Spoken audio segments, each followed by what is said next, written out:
السلام عليكم البنات، كي دايرين؟ لاباس عليكم؟ نتمنى تكونوا بخير وعلى خير ويلقاكم هذا الفيديو في احسن الاحوال يا رب.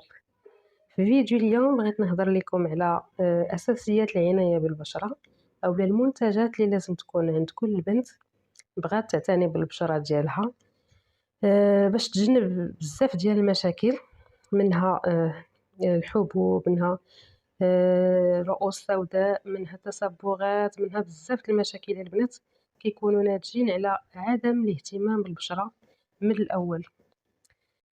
وباش تجنبوا هاد المشاكل كلها البنات ضروري نغسلوا البشرة ديالنا تقريبا بالنسبة للبشرة الدهنية 2 مرات في اليوم، أو على الأقل مرة واحدة قبل ما ننعسو نطفو البشرة ديالنا مزيان. أنا كنستعمل هاد الغسول هذا ديال سيغافي، وصراحة أنا كنت خديتو شحال هادي، راه تيبقى البنات يعني هاد المنتجات الاقتصادية تيبقاو بزاف، يعني بحال داك الغسول تيبقى عام حيت الكونتيتي ديالو كثيرة شوية.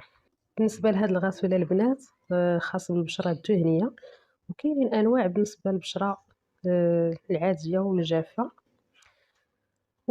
انا ما كنقولكمش تاخذوا هذا الغسول بالضبط، انا هذا الصراحه كان عندي بالنسبه للبنات اللي غيكون المقاطعه ولا هذا الغسول انا كان عندي شحال هذه، قلت لكم تيبقى تيجلس عام تقريبا.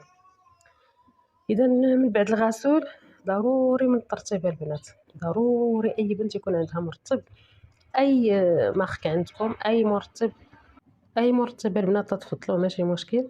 انا كنستعمل هذا سيكا بلاس بوم بي 5، كنت هضرت عليه من قبل. هو مرطب ومرمم في نفس الوقت، يعني كيعالج البشره اللي كيكون فيها تهيج او بشره حساسه او لا. صراحه زوين بزاف، ومع المده صراحه كيفتح البشره وكيصفيها. من بعد المرطب ندوزو للواقي الشمسي. الواقي الشمسي البنات ضروري منه، سواء في البرد او لا في الصيف او لا تكون ضبابه يكون الشتاء، ما تكونيش تخرجي، ضروري من الواقي الشمسي ما يوقعوش مشاكل من بعد بحال التصبغات او لا الكلف او لا شحال المشاكل تيكونوا سببهم اننا ما كنديروش الواقي الشمسي. اذا بالنسبه للبنات هاد المنتجات خاصين بالبشره الدهنيه كيف قلت لكم، حيت انا بشرتي دهنيه، وبالنسبه كل وحده تاخذ المنتجات اللي على حسب البشره ديالها.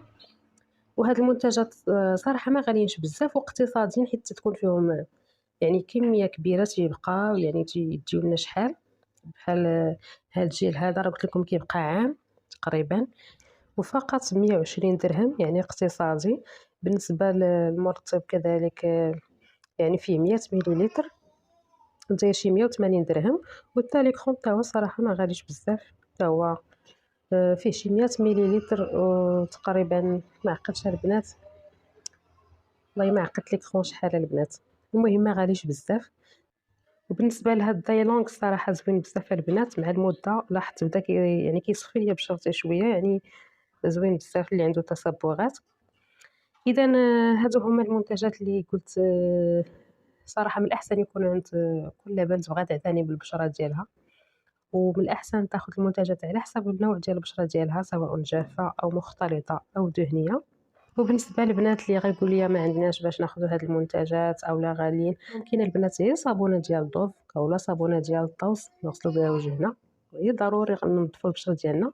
ومن وراها الترطيب البنات، ضروري الترطيب. بالنسبه اللي عنده تسبغات، اللي عنده سمرار بالبشره، راه سبب الجفاف ديال البشره. الا ما كترطبوش البشره ديالكم راه ضروري كتسمار مع المده، وكيكون فيها تسبغات وكيكونوا حتى التجاعيد البنات. يعني ضروري من الترطيب ناخذوا اي مرطب كيناسب البشره ديالنا على حسب نوع ديال البشره ديالكم، وعلى حسب التكلفه ديالكم نتوما. شوفوا ارخص مرطب، المهم ترطبوا البشره ديالكم. وكذلك الواقي الشمسي البنات ضروري منه، اي واقي شمسي كتستعملوا المهم تبقاو تستعملوه ديما وقت ما بتخرجوا، او حتى ما بدوش تخرجوا بيدخلوا غير دابا بزاف رمضان ان شاء الله، واشهر مبارك ان شاء الله، الله يدخلنا بالصحه والسلامه.